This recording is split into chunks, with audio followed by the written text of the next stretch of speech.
Le cinéma, la télévision et maintenant Internet. Que de formidables inventions qui nous permettent par l'image de nous raconter des histoires, de nous divertir ou d'expliquer le monde qui nous entoure. Un nombre infini d'opportunités qui s'offrent à nous et qui semblent sans limite. Ou presque. Quelles limites pose-t-on aux images ? Qu'accepte-t-on de voir sur nos écrans ? La question de la censure s'est toujours posée au cinéma. Que ce soit pour préserver la morale, la fameuse bienséance, le premier film censuré est Le Baiser de William Hays, sorti en 1896. Censuré après un scandale provoqué par les conservateurs. À partir des années 30 et jusque dans les années 60 aux États-Unis, le Code Hays instaure une censure drastique sur les films produits. Le but alors était de réglementer le cinéma pour lui épargner tout ce qui pourrait faire scandale et respecter la morale. Ainsi, la violence est proscrite, les gentils doivent gagner, le mal doit être puni, la décence doit aussi être respectée. Ainsi, la nudité, les baisers, l'adultère sont interdites par le Code Hays. Ce qui n'empêche pas certains réalisateurs de faire preuve de créativité pour détourner ces règles. En France, la censure est différente et évolue. Si au départ elle veut interdire à la diffusion des films immoraux, aujourd'hui un visa d'exploitation peut être refusé à un film s'il porte atteinte à l'enfance ou à la dignité d'un individu. C'est aujourd'hui l'Arcom qui régule tous les programmes audiovisuels, aussi bien à la télévision qu'à la radio.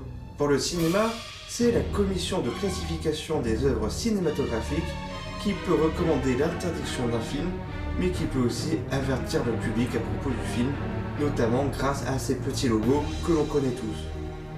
Mais à quoi correspond-il ? Comment classe-t-on les films déconseillés à un public d'un certain âge ? Pour les films interdits aux moins de 10 ans, on parle plutôt de drame ou de documentaire, avec une histoire qui peut heurter les plus jeunes. Pour qu'un film soit interdit aux moins de 12 ans, il doit contenir des scènes d'une violence crue ou bien des scènes sexuellement explicites. Pour les films interdits aux moins de 16 et 18 ans, il s'agit de films érotiques ou d'une violence vraiment accrue, trop poussée. Ces films sont généralement diffusés à la télé en seconde partie de soirée. Aussi, l'histoire du cinéma a été marquée par une censure plus politique. Ainsi, par exemple, Le Dictateur de Chaplin a été censuré par le régime nazi. En France, c'est Le Cuirassé de Potemkin, film de propagande soviétique, qui a été censuré de 1927 à 1952 et ne pouvait être visionné qu'à la cinémathèque, avant de devenir tout public. Encore aujourd'hui, de nombreux films sont censurés dans le monde. C'est par exemple le cas de David Fincher, interdit en Jordanie, en Égypte, au Liban, en Syrie et au Sri Lanka pour ses thèses religieuses. En Grande-Bretagne, c'est le film Human Centipede 2 qui a été momentanément interdit de visa d'exploitation avant que l'avis ne fût finalement révoqué pour être diffusé dans une version légèrement édulcorée. La liste des films ayant été censurés est bien longue et une vidéo ne suffirait pas à tous les citer. Mais les raisons de leur censure sont souvent les mêmes.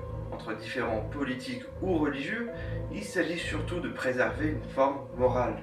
La censure a donc bien traversé l'histoire du cinéma. Mais pour autant aujourd'hui, que peut-on montrer ? Jusqu'où peut-on aller ? Parce qu'aujourd'hui, les mêmes questions se posent autour de la violence ou de l'érotisme, et de nombreux films continuent encore et toujours de scandaliser le public, poussant toujours plus loin. Le déclin de la censure permet notamment l'essor de films d'horreur ou de films pour adultes, mais certains films vont encore plus loin.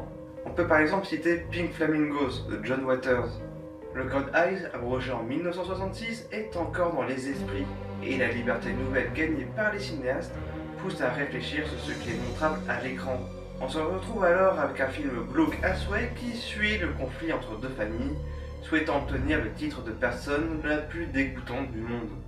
Avec la fin de la censure et l'arrivée, entre autres, de mouvements de nouvelles vagues, le cinéma tend donc à se libérer.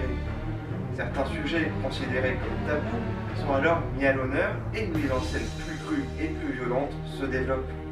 Certains réalisateurs font scandale en mettant en scène une violence toujours plus crue, jouant avec un réalisme devenu morbide. On peut citer par exemple Cannibal Holocaust ou Salo et les 120 jours de Sodome. Des scandales qui font naître de nombreuses rumeurs, comme quoi ces films seraient de snuff movies. Des films qui mettent en scène des réels actes de violence, des meurtres ou des viols. Le Festival de Cannes aussi a participé à faire émerger certains films qui ont scandalisé à leur sortie. Bon nombre d'images chocs ont fait sortir le public de la salle, crachant à la télévision le dégoût de ce qu'ils ont pu voir.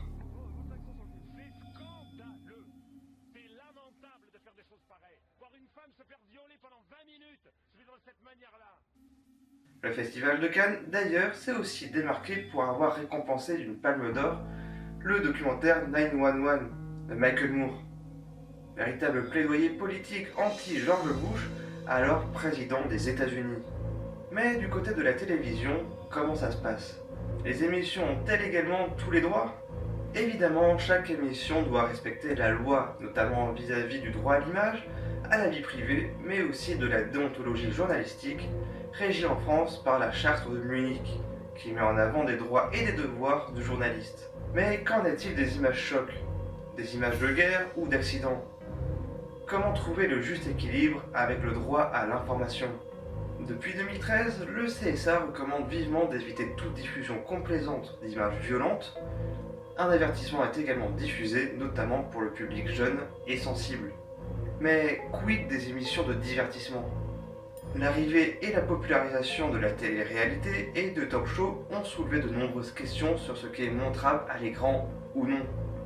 Encore une fois, la censure est parfois de mise, principalement dans des cas de nudité, même si certaines images sont parfois passées entre les mailles du filet. Le cas le plus célèbre en France est évidemment la relation entre Loana et Jean-Édouard dans Loft. Lorsque des émissions sont retransmises en direct, certaines chaînes choisissent de mettre en place un léger différé de temps pour s'assurer un contrôle sur le contenu de son émission et pouvoir couper en cas d'imprévu, avant même la diffusion auprès du public. Ça a été notamment le cas en Chine lors de la diffusion en direct des JO de 2008 pour pouvoir couper toute manifestation contre le pouvoir en place. Mais la censure, qu'elle soit politique ou bien pour coller à une certaine forme de la morale, n'empêche pourtant pas la diffusion de certaines émissions, brisant toujours plus les règles de bienséance.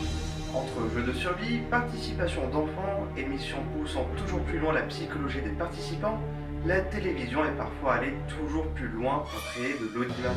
Parmi les exemples bien connus, on peut déjà citer Jackass, rassemblant à chaque épisode un groupe d'amis réalisant des expériences, des cascades et des caméras cachées toujours plus trash et gore. On peut aussi parler du jeu de la mort, où une équipe de scientifiques reproduit à la télévision l'expérience de 1000 grammes. Chaque candidat a eu le pouvoir d'en punir un autre, en réalité un comédien, en lui envoyant des décharges électriques toujours plus fortes, pouvant à terme le tuer. Un moyen pour son producteur, Christophe Nick, de porter une critique sur la télé-réalité et réfléchir ce que nous serions capables de faire devant des caméras. Certaines émissions sont allées encore plus loin avec par exemple Darren Brown Plays Russian Roulette, où l'animateur, comme son titre l'indique, va jouer à la roulette russe devant des caméras. Seul un différé de 4 secondes permet à la production d'anticiper tout problème.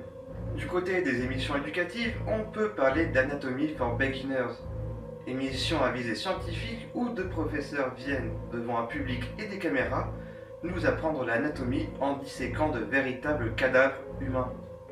Un choix aussi fort que discuté. Alors, que peut-on montrer à l'écran? Que ce soit au cinéma ou à la télévision, la question est très ardue. Les images doivent trouver leur public et se doivent aussi de nous faire réfléchir sur soi comme sur le monde qui nous entoure et nous faire ressentir des émotions.